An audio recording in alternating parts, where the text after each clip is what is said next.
Hey y'all, what's up?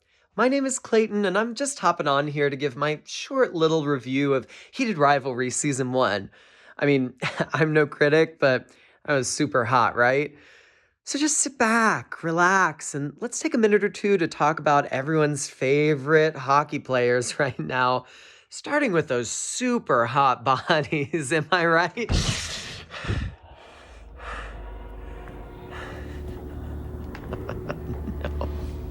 No. You said you were on sabbatical until the end of the month. Let me out. You should be ashamed.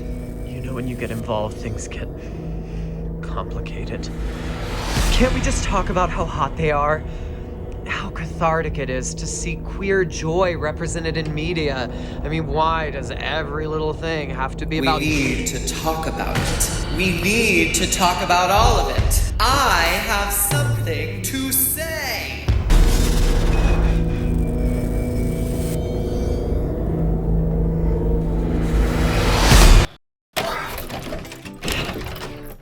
Oh, hi there. Oh, don't mind him. He's a bit of a problem child. He'll quiet down in a minute. I mean, he likes it in there. Probably.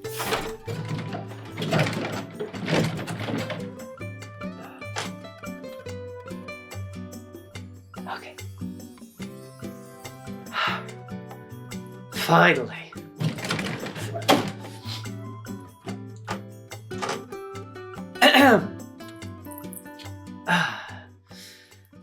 In 2025, I became interested in trend forecasting. What would be popular? Where would it take place?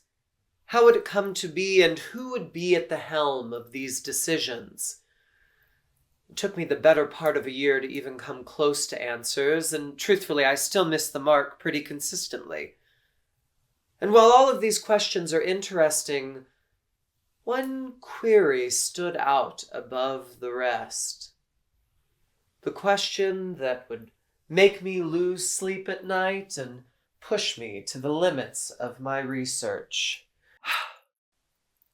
Why? Why does something become popular? Why does something capture the zeitgeist? Why were we so ready for a story about repressed, star-crossed gay hockey players? What is it about Heated Rivalry that reignited our interest in nuanced storytelling? And what does it say about where we're at as a society? I have some ideas. Oh, now, come on. It can't be that scary, right? I mean, it's just a little gay hockey. Now, I know what you're thinking. Am I really about to sit here and try to tell you that Heated Rivalry is so timely and emotionally impactful that it has the potential to change the course of our reality as we know it? Yes.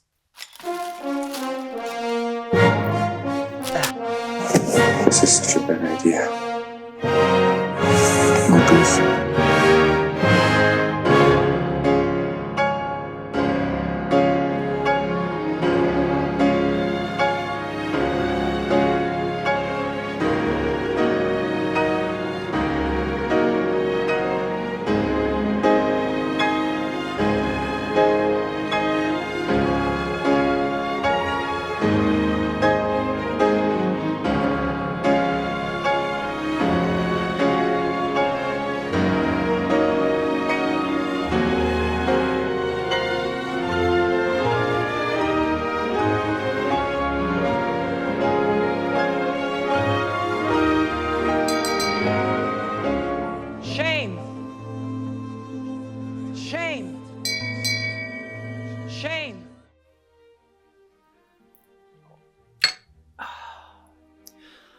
All right, before we even get into this, I want to establish that you shouldn't be ashamed for being gay.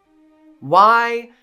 I don't know, because the story of the emperor who cuts off his sleeve so he doesn't wake his gay lover is really adorable. I'm not falling down a pedantic rabbit hole. You shouldn't be ashamed to be gay because consenting adults who fall in love should have the freedom and legal protections to do so. There, I solved queer shame. Well, sort of. Because as we're about to discuss, shame is tied to society. And when the society is homophobic, that is, there's an expectation that you're heterosexual, then shame can sometimes happen anyway. Okay, let's start with the classic Merriam-Webster definition like every good video essay is supposed to. Shame, a painful emotion caused by consciousness of guilt, shortcoming, or impropriety. Oh, boring. But at least we have a place to start. Shame is an emotion. Okay, easy enough. And it seems to be tied to some kind of personal failing, either in identity or in actions. But why do we feel shame? What could possibly be the benefit of feeling such a negative emotion? To understand this, we need to understand the science behind shame. And as we're about to discuss, shame is an evolutionary adaptation that is so deeply embedded in our DNA, it likely predates the Homo sapiens species entirely. Who are you? Who am I? Andrew. I'm the shame wizard, of course. While researching shame, I stumbled upon an article called The Evolution of Shame and Its Display by Mitchell Landers and Daniel Snitcher? Gesundheit. The topic of shame as an evolutionary tool is not a new concept. In fact, it has years of research to back it up. Because we adapted as a social species, shame was a way to kind of keep ourselves in check, so to speak. The best chance we had at survival was to lean on each other when food was short, if we got injured or sick, and to defend against other predators and the environment. Shame deals with societal value. Being valued in society was a way to ensure that we were seen favorably by other people. If information arose that indicated someone was less socially valuable, research indicates that that individual's welfare was also devalued. You may be treated differently during high-stress situations if you have a genuine reason to be ashamed. For example, we live in a society where drop-kicking, screaming toddlers is not viewed very favorably. Even if they are sitting there with that face on their face. That fucking face on your face! If you were known to drop-kick screaming toddlers from time to time and genuinely felt no shame for your actions, and then there were a cataclysmic event, let's say an earthquake, and you were trapped under rubble, it's more likely that your neighbors and people who know you would prioritize saving others before you, because you have a reason to be ashamed. In cases like this, shame is actually a good thing. It discourages us from engaging in activities that are generally seen as bad. Having no shame has real-world consequences. If you want a more nuanced conversation about people who don't experience shame the same as other people, I definitely recommend this video. My name is Patrick Agnew. I have a doctorate in clinical psychology, and I am a diagnosed sociopath. And also you should check out her book, Sociopath, a memoir. There's also research that shows that even if you don't have a reason to be ashamed, the mere threat of information that devalues a person is enough to elicit a shameful response. These responses are internal, but also tend to manifest in physical responses. Avoiding eye contact, putting your head down, slumping your shoulders, the dog with its tail between its leg pose. In fact, physical manifestations of shame have been observed in so many species, including species adjacent to humans. It would suggest that it is an ancient gene deeply embedded in our DNA. A physical shame response has been observed in mice, chimpanzees, and even fish. And can I just ask, who was studying shame responses in stone crabs in 1977? Sinclair, you weird little freak. I clicked on this video to watch a review about two hockey players kissing, and they're both boys. What does any of this have to do with that? Okay, let's circle back to the homosexuals in question. How does Heated Rivalry deal with the topic of shame? Shame Shane. Shameful Shane? God, those sad, sad eyes. No, focus. Focus. Look, as much as I love reading stories where homophobia is not built into the world, Heated Rivalry is meant to be set in our world and takes place largely in the 2010s. Sure, Canada had marriage equality before the US, but I would argue that then and even today, the topic is on thin ice, so to speak. If shame is an emotional response based on the real or imagined consequences and expectations of the social network that surrounds you, and if homophobia is the social expectation that you will be heterosexual in order to have the same value as your peers, then we have a lot to unpack with this show. We could talk about homophobia in men's sports, homophobia in society, homophobia in different countries, and oh my god, stop crying in Russian, Ilya.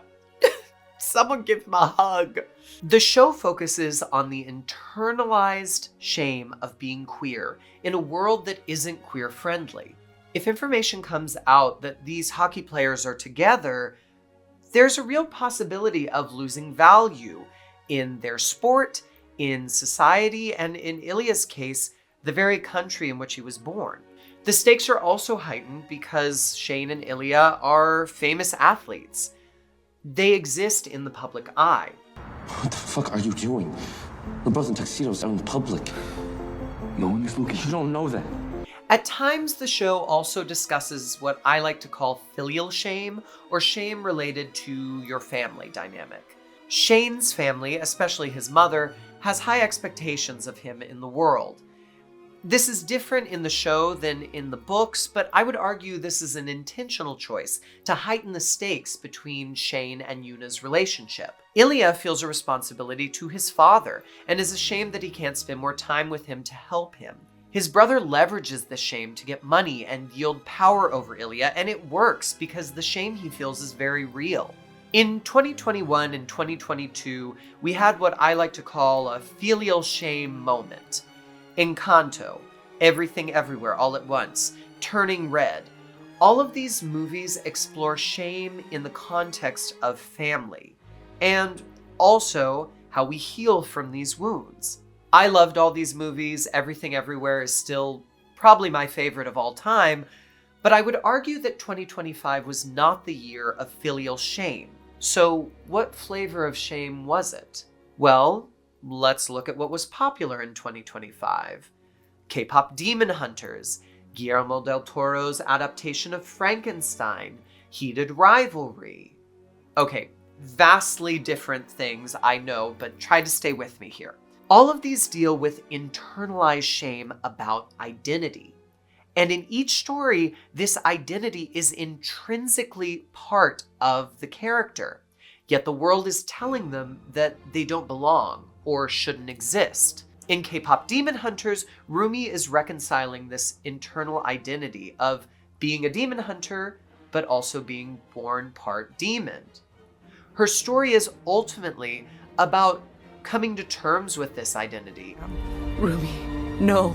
You knew I was a mistake from the very start. And shocker, she gets better when she talks about it with her hot, sexy demon boyfriend, Jinu.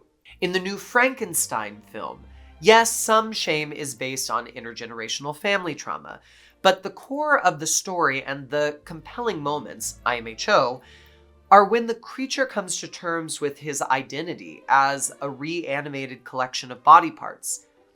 It's the story of him accepting his literal existence despite the horror of it. Animals propagated upon the earth, obscenity perpetuating itself. I am obscene to you, but to myself I simply am. Be gone! Heated Rivalry is about the slow. Oh my god, could they literally move any slower? The gradual self-realization of queer identity. I think I'm gay.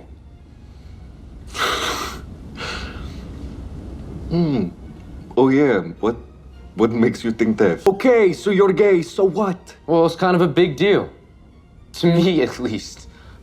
It's about an internal battle against shame, the threat of losing social value to pursue something more powerful. Love. It's about accepting yourself and making the choice to prioritize love over the fear of shame and external circumstances. Shame is tied to the world around you, and when we're rooting for these characters to overcome their shame, we're also rooting for the external world around them to be more accepting, for our world to be more accepting. You know, I think we can all agree there are many good reasons for queer characters to be star-crossed and yearning for each other that aren't homophobia. Some examples of reasons to be star-crossed queer lovers include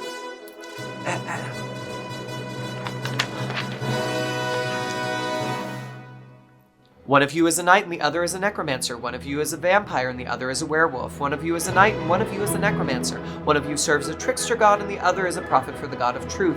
One of you is the prince of Christmas and the other is the prince of Halloween. One of you is a necromancer and the other is a knight. One of you is an aspiring queer writer and the other person is literally dead. One of you is the son of the president and the other person is the prince of Wales. One of you is a sword witch and the other is affiliated with the demon dimension. One of you is another prince of Christmas and the other is the rightful king of St. Patrick's Day. One of you is a knight, and actually this time the other person is an assassin. One of you trained against your will at a highly abusive magic military school funded by the other one's family. And finally, one of you is a knight, and the other person is a necromancer. Okay, so, personal confession. I had never read queer smut before 2025, but for some reason I decided that was going to be my year to dig into this genre. I kind of unintentionally spent the year prepping to talk about this. Not so much trend forecasting as dumb luck. Anyway, let's get back to the core question. Why is the concept of shame, particularly shame dealing with internal struggles surrounding identity, resonating with society right now? I mean, what do we have to be ashamed of?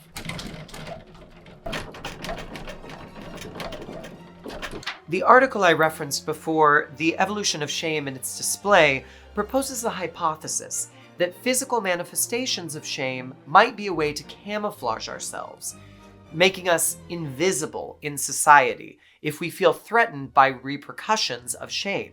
Is it an instinctual form of self-preservation to withdraw when we begin to feel this way? Of course, Shane and Ilya are in the public eye, so it's difficult for them to be reclusive.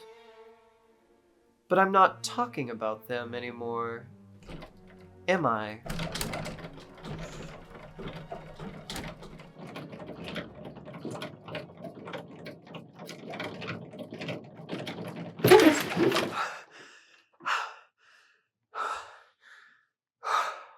Do you get it? He escaped the closet, everyone. Wow, so brave. Oh, wow. He's really looking for an Oscar with this performance. I'm sorry. I'm sorry, I really hate it in there. All right. We get it. You're sad and gay. Speed it up here. Hey, you guys. Clayton here again. So sorry about Emma. You know, she just turns everything into this big production. But it doesn't have to be that serious, right? I mean, it's just a fun show about some hot gay guys. Why don't you just stay here with me and we can just keep scrolling? That's right. Just keep scrolling.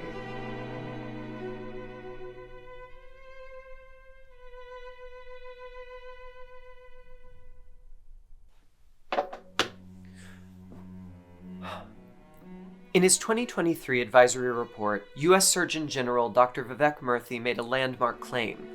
Loneliness is an epidemic. The title of the report was Our Epidemic of Loneliness and Isolation, and if you've ever had the urge to bawl your eyes out while reading a medical advisory, this is the one I would choose. The report makes a clear distinction between social isolation and loneliness. It defines social isolation as having an objectively low number of real social connections, while loneliness is a more subjective, internal state based on the perception of being isolated. Both social isolation and loneliness have real-world consequences. Social isolation can increase the risk of premature death by 29% and loneliness by 26%. Lack of social connection is associated with increased risk of heart disease, stroke, anxiety, dementia, and early research shows that it can potentially weaken the immune system, leading to susceptibility and spread of viruses. It's important to note that, just like shame, it doesn't really matter if loneliness is objectively real or subjectively perceived. It still has real implications on our behavior and our health. Also, just like shame, the need for social connection seems to be a deep part of being human, because we've always needed to rely on each other for survival. But in our modern world, and particularly in the West, a culture that prioritizes individuality, have we become too self-sufficient? Studies show that individuals in the US, Canada, and the UK are more likely to experience loneliness than many other European nations. What does any of this have to do with Shane and Ilya? Oh my gosh, I'm getting Shane and Ilya forever tattooed across my chest. Right. I'm sorry. Hey y'all, let's talk about these hot dudes some more. You should be ashamed.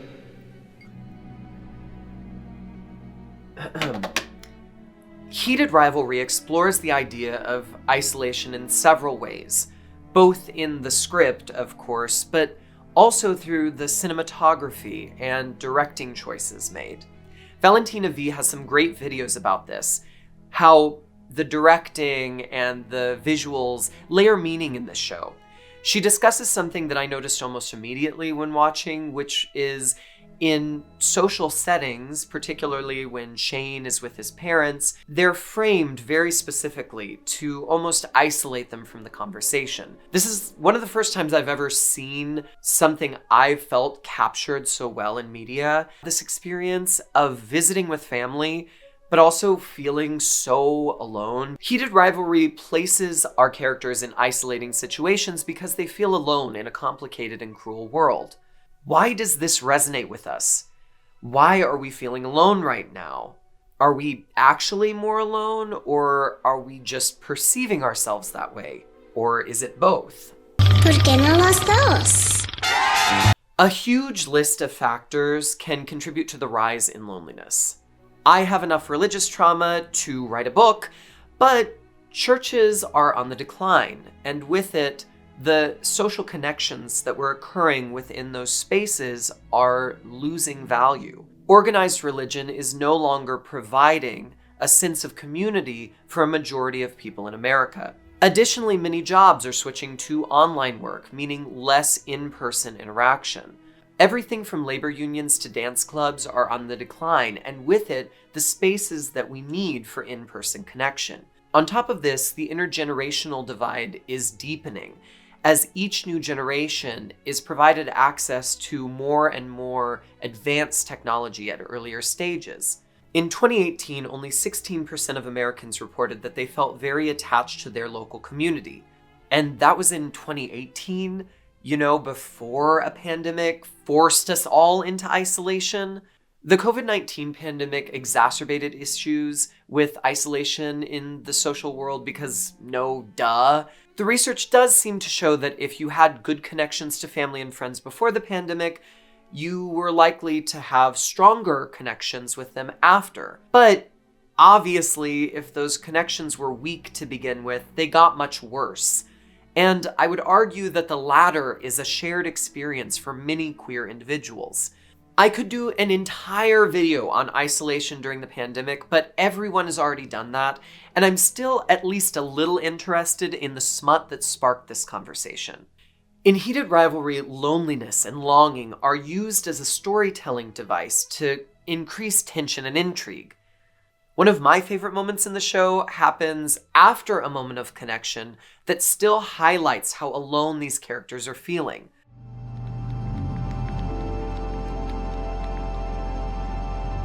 We didn't even kiss. The way I screamed at my television like, oh my God, he just needs to be held. Despite the fact that this is a romance, the characters spend an unusual amount of time apart.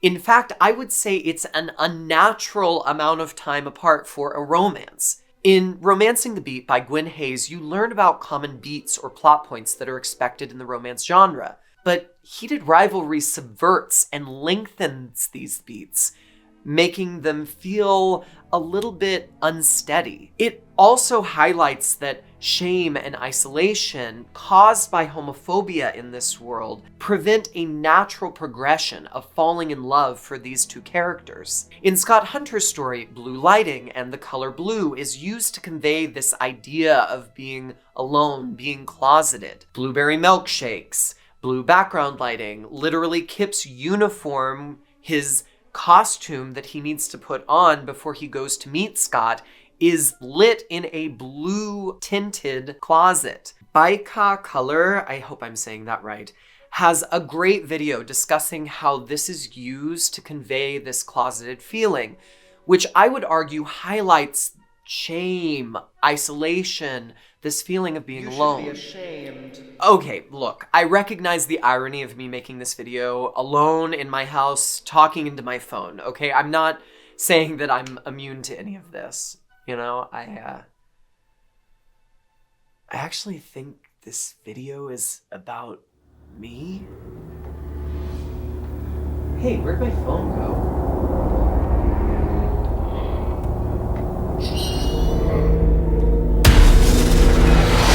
Oh my gosh! Why did I decide to film this as a thriller instead of a lighthearted rom-com? In the US Surgeon General's report on loneliness, technology is an important discussion topic. Both the benefits and downsides are explored. The report points out that for individuals living with disabilities, technology and social media can actually have a positive impact on their well-being, allowing people with impairments to access community spaces online. Also, in Heated Rivalry, phones are used primarily to strengthen communication and connection between Shane and Ilya through text messages and phone calls that allow them to explore this relationship over long distances. Phones can be a tool that is used for good, but for many of us, we need to start contextualizing their use because technology is starting to become a problem. In a US-based study, participants who reported using social media for more than 2 hours a day had about double the odds of reporting increased perceptions of social isolation compared to those who used social media for less than 30 minutes per day. Technology has real-world consequences on our perceptions of isolation, our feeling of being alone. The report goes on to say that technology use takes away from in-person connection, demands an unusual amount of our attention, and reduces the quality of interactions we do have. Get back to the hot stuff. You're losing your audience. Right. Yeah. Hey, y'all, did you catch the end of episode 2? Super hot, right? I mean, even though they didn't even kiss. You should be ashamed. You should be ashamed.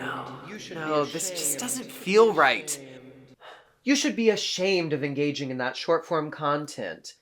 It's just a distraction from everything bad that's happening in the world. I know, it's just... Will anyone even watch long-form videos anymore? Is anyone even going to see this? Is the only way to get people to interact with content to just make short, easy-to-digest videos while screaming into the void? You know what? No. I'm not buying that, and I think Heated Rivalry proves me right. The reason people are raving about Heated Rivalry is because it flies in the face of all the crap being pushed out by monopolized media outlets right now. Big streaming services are literally making and testing content for something called second screen behavior, or casual viewing. This idea that you're going to be watching shows while scrolling on your phone. To do this, plots are being dumbed down and subtlety in cinema is on the decline. But people love Heated Rivalry because of its attention to detail, because of the subtlety and nuance baked into the directing, the acting, the storytelling. It takes every bit of your attention to engage with this content. People are craving something different. We want nuance. We want deep, meaningful metaphors that discuss the human condition. We want connection. Sorry, I'm getting ahead of myself. BJ Colangelo wrote an entire article about how Heated Rivalry is challenging the assumption that we want cheap, meaningless slop in media. She puts it perfectly. Casual viewing is a creatively bankrupt approach to storytelling that allows the most disinterested people to become the arbiters of what is prioritized by the biggest streaming platform in the world. It's a uniquely American approach, placing more value on the capitalistic benefits of capitulating to laziness rather than what's best for the story. Go read this entire article and follow her on Instagram. The reviews she's putting out are brilliant. She also talks about how giving the actors time to, act instead of just monologue all the time so the plot can be followed by people on their phones. They're actually able to capture subtle, nuanced performances that leave a lot up to interpretation. The audience becomes connected to their journey. Additionally, entire pieces of the plot are only conveyed if you're paying attention. On-screen text messages are not spoken aloud. You have to read them to understand that part of the plot. The moment Shane types and deletes the message "we didn't even kiss," you have to be paying attention in order to catch it. There isn't much dialogue in sex scenes either, but each of them is slightly different, and they're used again as a storytelling device, driving the plot forward. If you're scrolling on your phone, you're going to miss something important in the show. The world is going to pass you by. And now it's time to discuss the cringy topic that literally everyone is already talking about, but we need to say it out loud. We're addicted to our phones. There, I said it. Wow, he said it. He's so brave. You're addicted to your phone, Rebecca. No, this is a serious topic. I'm going to stay serious. Among teens ages 13 to 17 years, 95% report using social media as of 2022, with more than half reporting it would be hard to give up social media. A lot of the studies I find focus on teenagers and developmental issues, but the research shows that this is a much broader social issue. 96 to 99% of adults under the age of 65 and 75% over 65 say they use the internet. Technology and social media like this are so new and it has such broad appeal. This has massive implications for society and how we're becoming connected. When you're young, you learn about the dangers of addiction, how smoking and drugs can destroy your health, how gambling can destroy your finances. So I think it's time we have real conversations about how addiction to social media and our phones can impact our social connections. It can destroy your sense of connection to family, friends, and broader community. It can even destroy your sense of self. Teenagers who use social media regularly are more inclined to struggle with anxiety, depression, and a general decline in life satisfaction. And I believe this applies to a lot of the population, not just teens. Also, just so we're clear, it is not the job of teens and children to fix all of these social issues. It's the job of adults to pass legislation that prevent these predatory companies from capitalizing on these children's well-being and time. In Australia right now, we're seeing a landmark regulation pass banning social media for children under the age of 16. The world is watching to see if it will have any impact on social connection, but if the research that founded this is true, I believe it will have real positive impacts on how young people interact with each other. One of the big takeaways to keep in mind about all of this is we need to give ourselves some grace. You know, social media is a lucrative business and it is designed to be addictive. Just like how slot machines at casinos are designed to capture our attention with flashing lights and bold colors, social media is designed in much the same way. It uses something called the variable reward system. It's like a gaming device, creating something called a dopamine-driven feedback loop to encourage engagement through likes, comments, shares. It incentivizes constant maintenance and obsessive interaction in order for you to feel good about yourself. So doesn't it make sense when it backfires, we feel more alone? more isolated, ashamed.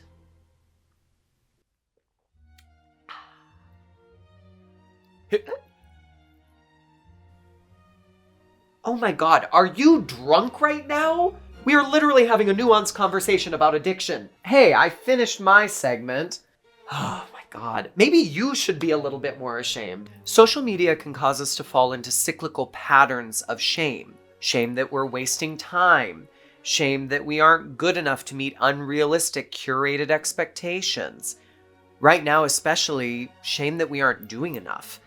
I believe that people are feeling ashamed that we let our society go this far down a path of hatred and disconnection. Social media bombards you with all of the horrible things happening in the world, and at the same time holds you captive so that you can't do anything about it.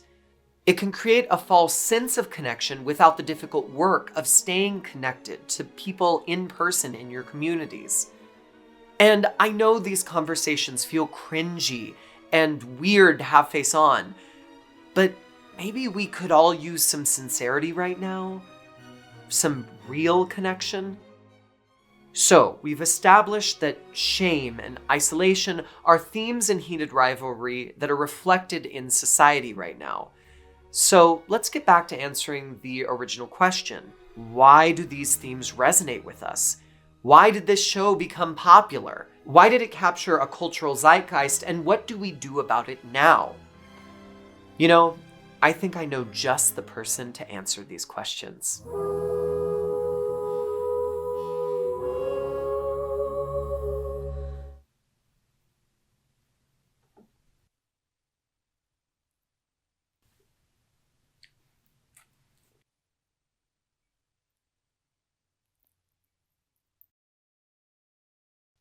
Okay. All right. Oops. Oh God. Oh, I'm so sorry. Okay, let me just turn this light on. Okay. Wait, I almost got it. I've almost got this. Okay, I know it's pretty elaborate, but okay. I didn't want reflection shown. You know what I'm saying? Okay. Here I go. Okay. Sorry. I know I'm late, but I think y'all are gonna really like what I have done here. So, it's an analysis of all 3 seasons of Heartstoppers compared to season 1 of Heated Rivalry with this scathing review of Red, White, and Royal Blue, the movie adaptation, very clear, thrown in at the end. Oh my god, Dax, you know the topic you're covering. That is way too broad. Yeah. Okay, no, you're right.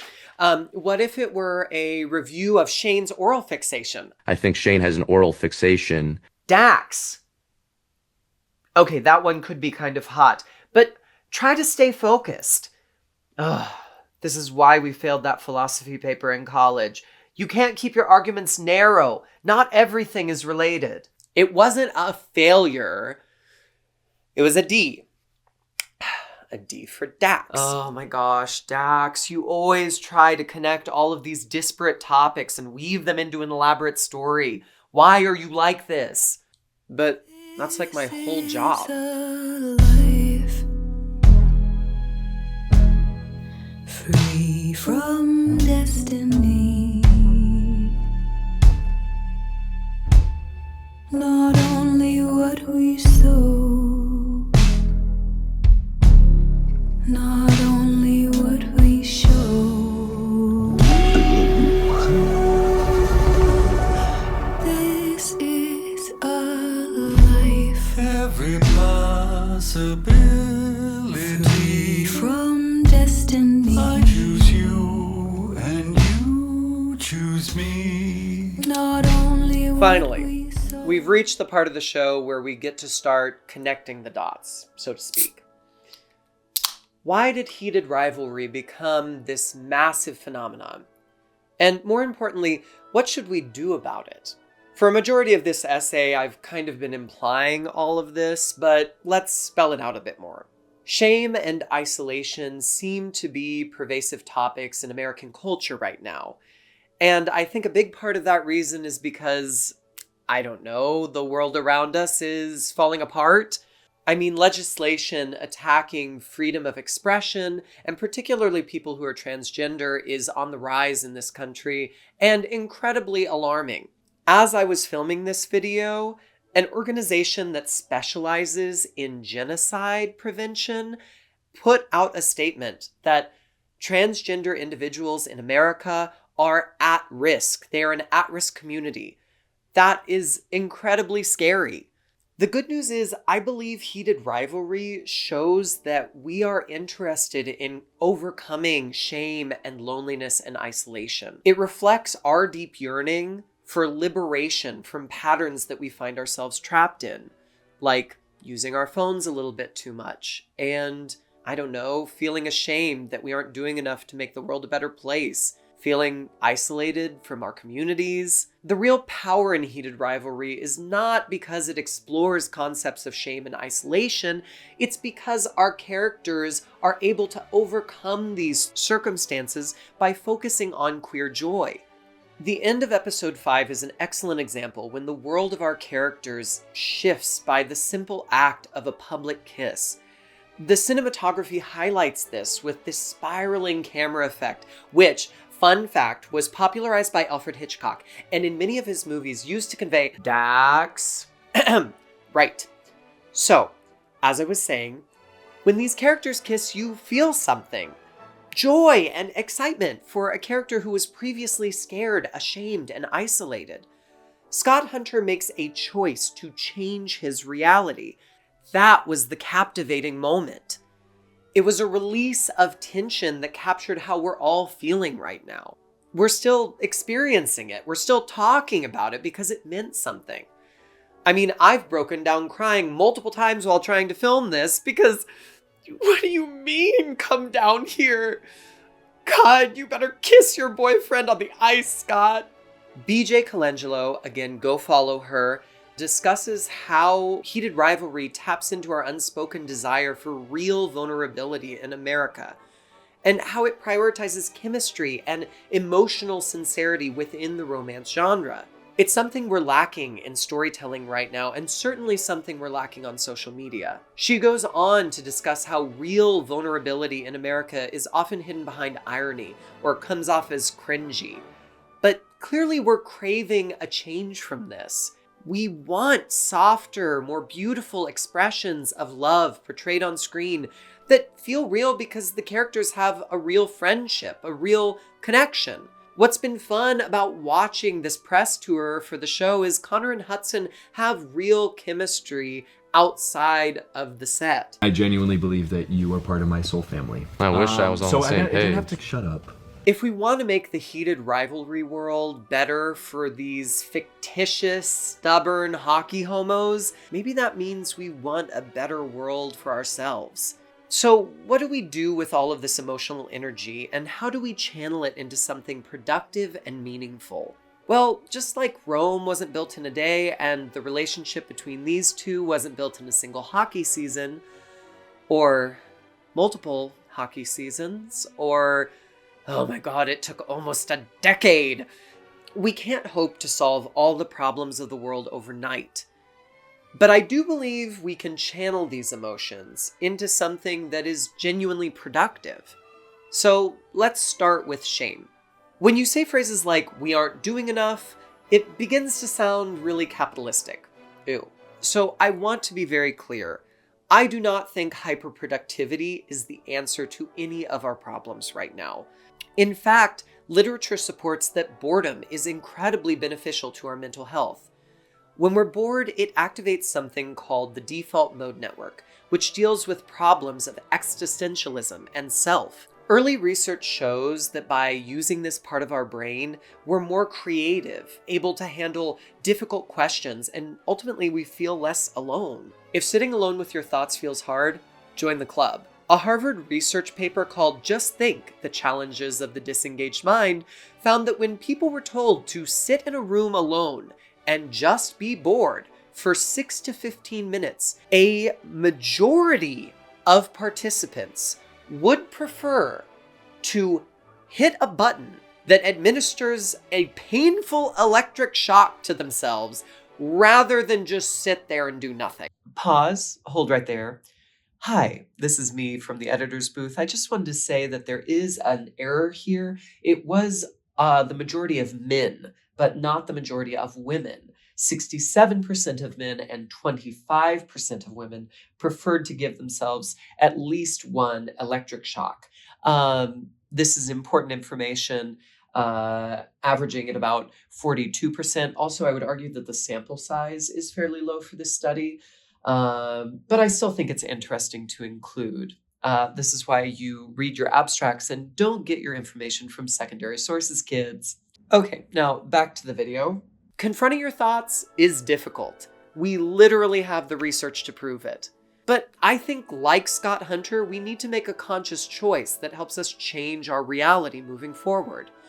The shame we feel from ignoring our deepest thoughts and filling the void with content seems to be part of human nature. But we shouldn't let that dictate our lives, particularly in the current climate, and particularly when it's related to self-actualization and queer identity.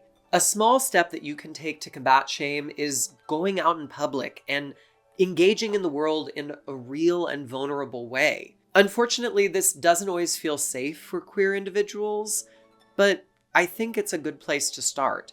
Finding places that get you connected to other members of your local queer community is so important, like drag shows, gay bars, community art centers, local libraries, classes that you can do. And I understand that not everyone has these resources available to them. I mean, growing up in rural America, I certainly didn't. Then maybe exploring online options could help you. But just try to contextualize their use to actually connect to people and not just engage with people through algorithms and short-form content. I will warn against one danger as we proceed, though. You shouldn't become too focused on finding community only within circles that you're already a part of. Dax, hey, you know what? I think I can talk about this. So, when is connection? No, I've got this. You always try to protect me from the world, but I can handle the difficult conversations. Okay, we need to talk about when connection is sometimes a bad thing, even something that I would say you should be a little bit ashamed of. Connection only within a specific subset of the population can have a negative impact and drive polarization in society. The Epidemic of Loneliness Advisory discusses this a bit in the potential negative side effects of social connections. Here's where it talks about how loneliness can lead to seeking connection only within groups that already share your beliefs and values. Unfortunately, this tends to lead to extremist groups and cults. We see this in online forums, discords, 4chan, etc., where these extremist ideologies tend to expand in an echo chamber. I know, not super fun to talk about, but we're certainly seeing a rise in that in society right now, and I think it relates to all of this conversation. The advisory is pretty clear that finding friends and connections outside and inside of circles that you're part of ensure that friend groups are diversified, and it's a net positive for the broader population. Because safety is a very real issue for queer Americans right now, I'm not encouraging you to get into unsafe situations. But I do think challenging social norms is helpful. This last year, I hosted a drag show at a venue that had never had a drag show before, and very importantly, attracts a mixed bag of clientele, many of whom are not super excited about drag right now. But the result was overwhelmingly positive.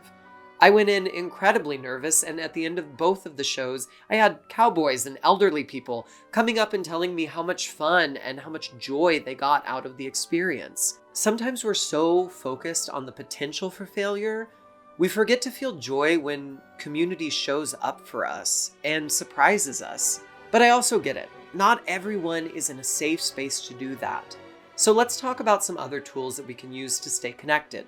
Let's circle back to our phones and how they can be used for good, like in this very important scene in Heated Rivalry.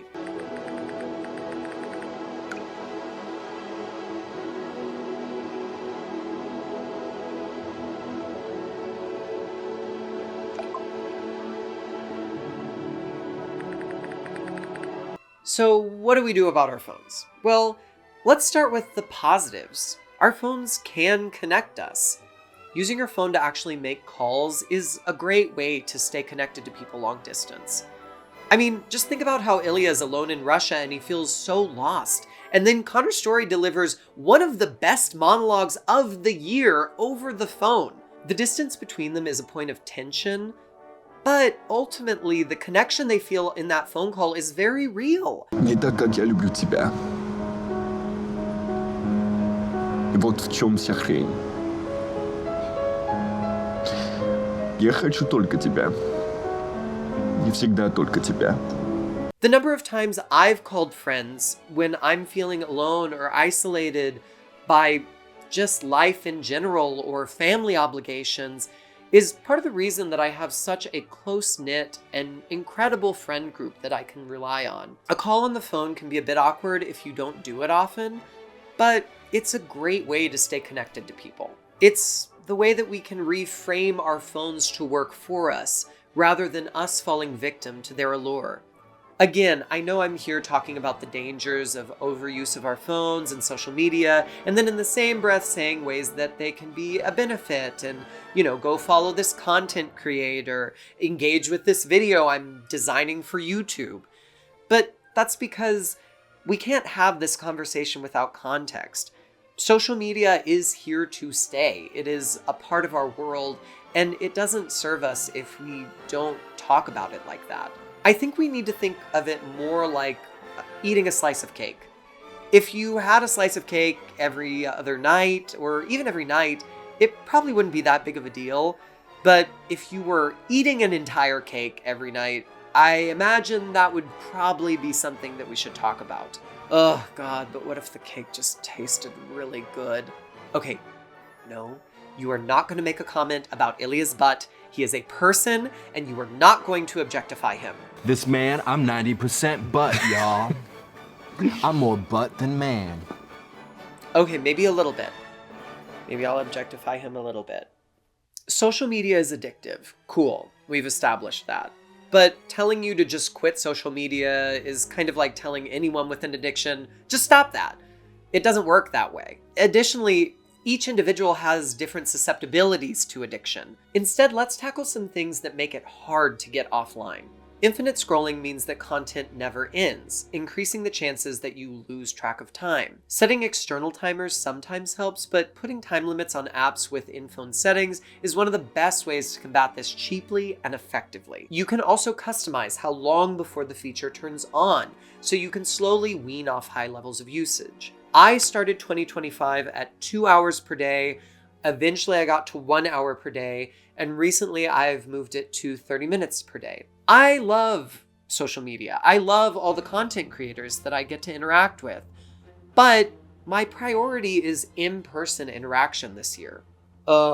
Just 5 more minutes. It's like they're trying to out-thirst trap each other on Instagram. There are also a lot of apps and programs that encourage you not to doom scroll. And I made it all the way here without saying the word doom scroll, so I think I'm doing a good job. Some apps change the color of your screen to black and white or other monochrome colors, making the visuals less enticing. There are other programs that use either a physical device or an app that make you check in to ensure that you aren't constantly scrolling on social media. Everyone's different, so try using a combination of things and see what works for you. Dr. Anna Lemke, author of Dopamine Nation, also proposes if it's difficult to get off your phone by yourself, you can have a get-together, a game night, or a party where you all agree that you're going to put your phones to the side. It's a great way for you to connect with real people and detox from the dopamine that your phone gives you. It solves multiple problems at once. Turning off notifications, or at least limiting notifications to specific items, can also be helpful. When platforms try to notify you when every little thing happens, you're more likely to check the app constantly. Go into the app settings and phone settings to silence or customize these so you aren't bombarded by information. Unless you're waiting on a notification from the love of your life. Why aren't you texting him, Ilya? Don't pull away, God. Remember that algorithm-based polarization is a big part of the problem right now. Simply diversifying your algorithm can have a massive impact on how we see the world. Engaging with content outside of your normal circles helps to ensure that you have a broader understanding of issues everyone is faced with. And this leads to the final discussion topic. How do we confront isolation? Well, I think it's easy to maintain the status quo, the expectation that you and society has about what's going to happen. But when Scott Hunter kisses his boyfriend, something finally gives. Ilya isn't happy with the status quo. I mean, I don't think he really was before that moment, but he's definitely not now. He doesn't want to sneak around anymore. He wants to go to the cottage. What the? I'm coming to the cottage. Again, he makes a conscious choice to accept the invitation, to not isolate anymore. We have to start this conversation with our choice as well. In the Loneliness Advisory, it proposes an infrastructure strategy to address isolation and loneliness. While I think we need that as well, I believe the culture will precede the infrastructure on this particular topic. We, each of us, individually, need to make the choice to bring our boyfriend on the ice and kiss him. We need to decide to go to the cottage. Think about how scary that decision is for Scott and Ilya, and how scary it is for us. And then do something about it. If you talk to community organizers right now, there's a consensus. We need more people physically engaging in the world in order for us to make any meaningful changes to it. But I don't think we can just launch into massive political rallies, protests, unionization, and shouting for reform from the rooftops. Okay, pause again. It is so refreshing to be proven wrong on this point. If the protests happening in Minneapolis show us anything, it's that people are more ready to actualize than I kind of thought. So that's a great thing. But I still think the point of this video and the points that I'm about to make stand in a broader context. So yeah, keep watching. Yes, we do need all of those things, but how do we get there? Where do we even start? My proposal is simple. Go to the club and dance. That's it. Go to the club and dance. It gets you physically in your community and around other people. If you're bad at dancing like me, even better, because it forces you to be vulnerable around people that maybe you don't know. And it also makes you interact physically with your body and not just live inside of your head. Go to the club and dance. Don't dance to forget, dance to remember. Remember that there's something beautiful and strange about the reality that we live in. And there's something worth fighting for. If you take nothing else away from this entire video, just please hear me when I say, go to the club and dance. And if you can't for whatever reason, at least try to do an activity that fits the main 3 criteria that I just lined out. 1, get into your community physically around other people. 2, try to be vulnerable for good reasons around people you know and don't know. And 3, get physically into your body and out of your head. Many of us know the famous quote by Dan Savage. During the darkest days of the AIDS crisis, we buried our friends in the morning, we protested in the afternoon, and we danced all night. The dance kept us in the fight because it was the dance we were fighting for. What are we missing in activism right now? The dancing part. We're missing the joy. We need to embody our experience again and remember what we're fighting for. The rights of gay hockey players. Okay, and other things. Ideally, also other things. Yes. I love you.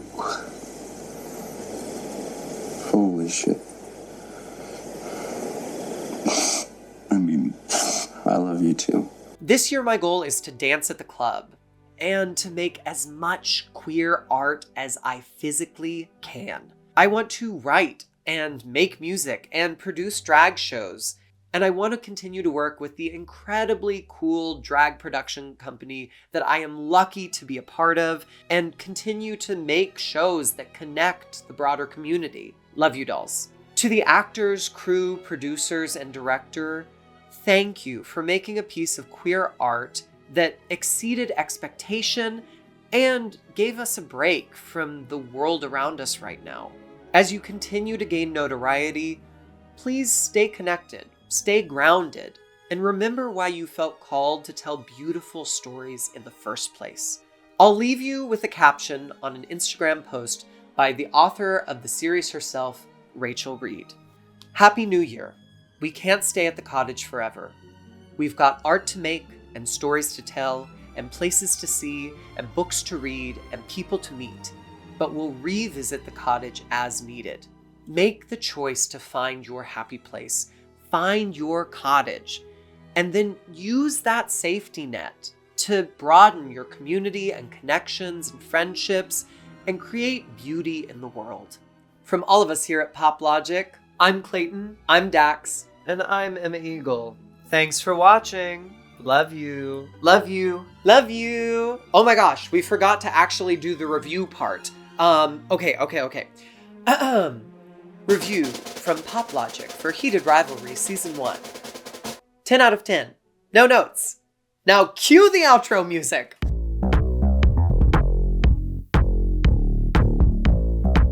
Is it on?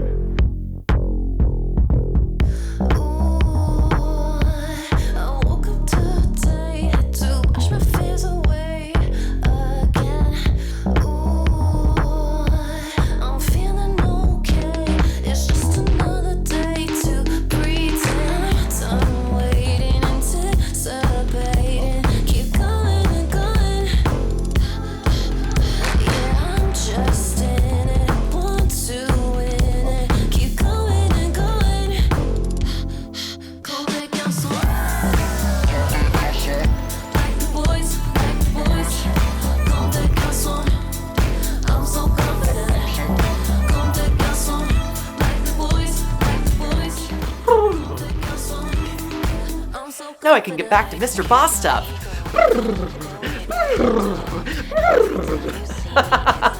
Species, including the species of the set. Are you gonna help me film? Also, just like Shane. Cleo, I'm filming the portion of this where I'm talking about isolation, so I need to be alone. Does that make sense to you? No? Dax! Dax! Ugh, Dax. If we want to make the Heated Rivalry...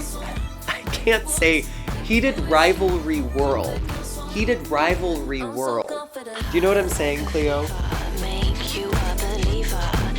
Hey, it's me again from the editor's booth. If I look a bit haggard, it's because it's been well over 60 hours of editing this project. I just thought that I would hop on here and say, I do recognize that it's kind of a privileged stance to take to center joy right now when the world is looking so bleak. But I also kind of think it's important to talk about joy when things get really scary. I'm not trying to downplay or diminish the immediacy of the situation that we find ourselves in, but this video is designed very specifically to help people overcome cycles of apathy that we find ourselves in. So hopefully it helped. If you've watched all the way to the end, thank you. Consider liking or following or leaving me a tip, you know. I did this all out of the goodness of my heart. I have no wealthy patrons. Tip a drag queen, you know.